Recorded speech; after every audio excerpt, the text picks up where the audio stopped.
সংসার এমন এক জায়গা যেখানে তুমি যদি নিজের মতামত দেওয়ার অধিকার পাও, যদি দেখো তোমার প্রতিটি ছোটোখাটো কথার গুরুত্ব আছে, তবেই তুমি সবচেয়ে বড় বিপদে পড়ে যাবে। তুমি ভাবছো বিপদে? হ্যাঁ, মায়ার বিপদে। আসসালামু আলাইকুম, কেমন আছেন সবাই? আমার নতুন একটি ভিডিওতে আপনাদের স্বাগত জানাই। আজকে বাইরে এত বৃষ্টি, সেই বৃষ্টির দিনে কি রান্না করব সেটা আর চিন্তা করতে হয় না, কারণ বৃষ্টির দিনে একমাত্র মজার খাবার হচ্ছে বেগুন ভাজা আর খিচুড়ি। তাই আজকে সেই অনুযায়ী সবজি কাটা শুরু করলাম। প্রথমে গাজর, আলু, মিষ্টি কুমড়া এবং আমার গাছের লাগানো বরবটিগুলোকে ছোট ছোট টুকরোয় কেটে নিয়েছি। সবজিগুলোর রং দেখে মনটাই ভালো হয়ে যাচ্ছে, একদম সাদা, হলুদ, কমলা, সবুজের মাখামাখি। এরকম সবজি খিচুড়ি খেতে আমার কিন্তু বেশ ভালো লাগে। বিশেষ করে রোজার মাস কিংবা অন্যান্য সময় মসজিদে যে রান্না করে না খিচুড়িটা সবজি দিয়ে, সেটার কথা খুব মনে পড়ে। আর সেই রকম করেই আজকে আমি আমার খিচুড়িটা রান্না করে ফেলবো। ওই যে শুরুতে বলছিলাম না যে সংসারের মার বিপদে পড়ে গিয়েছি। অন্য কোথাও হয়তো আমার অনেক স্বাধীনতা আছে, কিন্তু সেখানে কেউ আমার মতামতের তোয়াক্কা করবে না। কিন্তু আমার সংসারে আমার উপস্থিতি অনুপস্থিতি অনেক বেশি গুরুত্বপূর্ণ, কারণ এই সংসারটা শুধু আমার।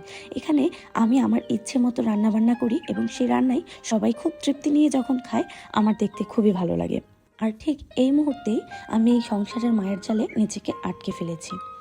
এটা খুব অদ্ভুত এক প্যারাডক্স।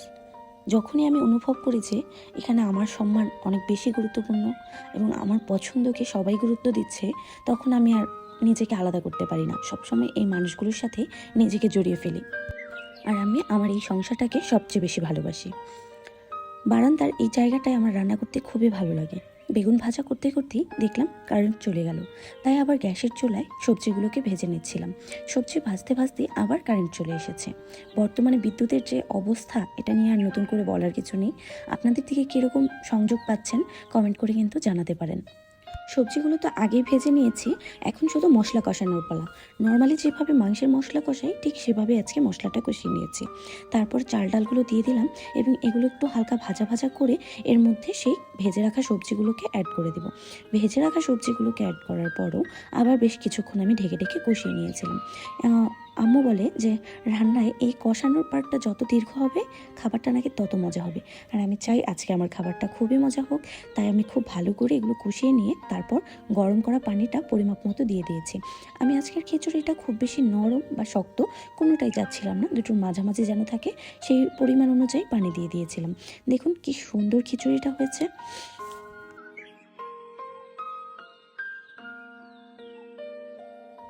রান্না শেষ, এবার পর্ব খাওয়া দাওয়ার। তাই বেগুন ভাজা আর খিচুড়ি নিয়ে বারান্দায় বসে পড়েছি খেতে।